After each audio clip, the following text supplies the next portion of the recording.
जिससे पहले यूरिया डालने के 6 से 7 दिन बाद आपकी फसल की जो ग्रोथ होगी वो बहुत ही जबरदस्त देखने लायक होगी। तो इस तरीके से हमें अपनी फसल के हिसाब से चेक करना है कि हमें फंगिसाइड की जरूरत है या माइक्रोन्यूट्रिएंट की जरूरत है या फिर हमें ह्यूमिक एसिड या टॉनिक की जरूरत है। किसान वीरों, गेहूं की फसल में पहले यूरिया खाद कब डालें और क्या क्या मिलाकर डालें? अगर गेहूं की फसल की ग्रोथ अच्छी है तो क्या डालें? अगर फसल की ग्रोथ हल्की है या फिर पानी लगाने के बाद फसल पीली पड़ गई है तो क्या डालें? इसके लिए आपको क्या करना है कि इस वीडियो को पूरा देखना है, जिससे आपको गेहूं की फसल के बारे में बुआई से कटाई तक जितनी भी खादें हैं, माइक्रो न्यूट्रिएंट हैं, इन सब के बारे में ए टू जेड जानकारी मिल जाएगी। तो चलिए जानते हैं। किसान वीरों, गेहूं की बुआई के 20 से 25 दिन तक हमें अपनी जमीन के हिसाब से पहला पानी लगा देना है और पानी लगाने के 4 से 5 दिन बाद जब खेत में एक बढ़िया नमी होगी तब हमें क्या करना है कि यूरिया खाद और साथ में जो जरूरी माइक्रोन्यूट्रिएंट होते हैं इनको डाल देना है। तो इसमें हमें लेना है 45 किलोग्राम यूरिया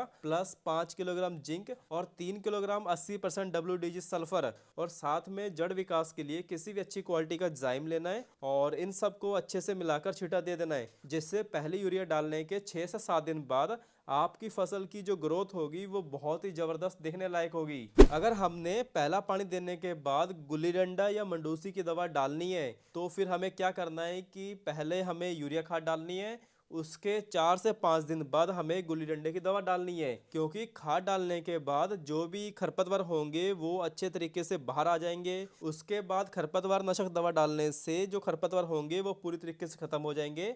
आप ये वाला तरीका, मतलब कि पहले यूरिया खाद डालनी है, उसके बाद जो खरपतवार नाशक दवा होती है ये डालने से आपको बहुत ही ज़बरदस्त रिजल्ट मिलेंगे। आप इस तरीके से भी जरूर ट्राई करके देखो। पहले यूरिया खाद डालो, उसके बाद जो हर्बिसाइड होते हैं उनको डालो। तो इसके बाद जो अगली खाद होगी वो हमें कब डालनी है और उसमें क्या क्या मिलाकर डालना है। तो किसान वीरों, इसके लिए हमें क्या करना है कि दूसरा पानी लगाने के 1 से 2 दिन पहले हमें खाद डाल देनी है। मतलब कि जो हमने पहले यूरिया डाली है उसके 15 से 20 दिन बाद हमें दूसरी यूरिया डालनी है। मतलब कि दूसरा पानी लगाने से 1 से 2 दिन पहले डालनी है। दूसरा पानी लगाने के बाद भी हम यूरिया खाद डाल सकते हैं, मगर दूसरा पानी लगाने के बाद हमारी जो दूसरी यूरिया खाद होगी वो बहुत लेट हो जाएगी, क्योंकि दूसरा पानी लगाने के 4 से 5 दिन तक थोड़ी सी जगह सूखेगी। उसके बाद जब हम दूसरी खाद डालेंगे तो काफ़ी लेट हो जाएगी। इसलिए हमें कोशिश ये करनी है कि पहले यूरिया खाद के 15 से 20 दिन के गैप में हमें दूसरी यूरिया खाद डाल देनी है।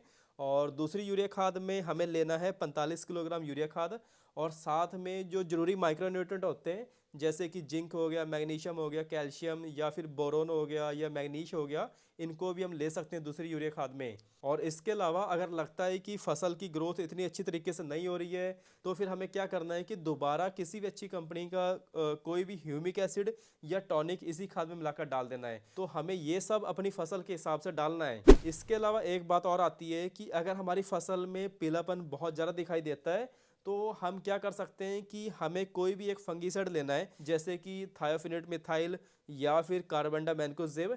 इन दोनों में से आप कोई भी एक फंगिसाइड ले सकते हो। इसको भी दूसरी यूरिया खाद में 500 ग्राम प्रति एकड़ के हिसाब से हमें दूसरी यूरिया खाद में मिक्स करके हमें छींटा दे देना है। तो इस तरीके से हमें अपनी फसल के हिसाब से चेक करना है कि हमें फंगिसाइड की ज़रूरत है या माइक्रोन्यूट्रिएंट की ज़रूरत है या फिर हमें ह्यूमिक एसिड या टॉनिक की ज़रूरत है। तो इस तरीके से हमें अपनी फसल के हिसाब से चेक करना है, उसके बाद हमें दूसरी यूरिया खाद में दे देना है। इसके बाद जो हमारी फसल की रुकी हुई ग्रोथ होगी वो बहुत ही बढ़िया तरीके से चलने लग जाएगी। और अब बात आती है कि हमें गेहूं की फसल में पोटाश कब देना है। तो इसके लिए हमें सबसे पहले ये चेक करना है कि अगर हमने गेहूं की बुआई के समय NPK खाद डाली है तो फिर हमें दोबारा पोटाश देने की जरूरत नहीं होती है, क्योंकि NPK 12-32-16 में हमें 8 किलोग्राम पोटाश मिल जाती है, जो कि हमारी फसल के लिए काफ़ी होती है।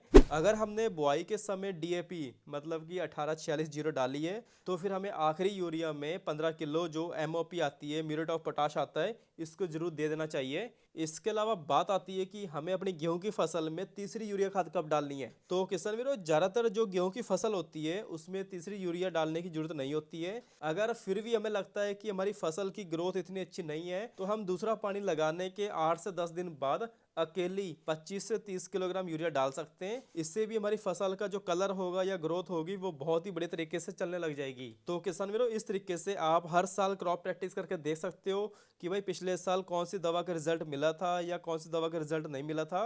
तो आप इन चीज़ों को अपनी डायरी में जरूर नोट किया करो। और अगली वीडियो में हम आपको बताएंगे कि भाई पहली स्प्रे कौन सी होगी, उसके बाद जो माइक्रो न्यूट्रिएंट की स्प्रे होती है जैसे कि आयरन, मैग्नीशियम, मैग्नीश हो गया, कैल्शियम, बोरोन, और ये जितने भी माइक्रो न्यूट्रिएंट होते हैं इनकी स्प्रे कब होगी। इसके लिए आपको क्या करना है कि इस चैनल को जरूर सब्सक्राइब कर लेना है, जिससे आपको हर एक वीडियो का नोटिफिकेशन टाइम से आता रहे। बाकी अगर आपके कोई सवाल हैं तो आप नीचे कमेंट करके पूछ सकते हो। धन्यवाद।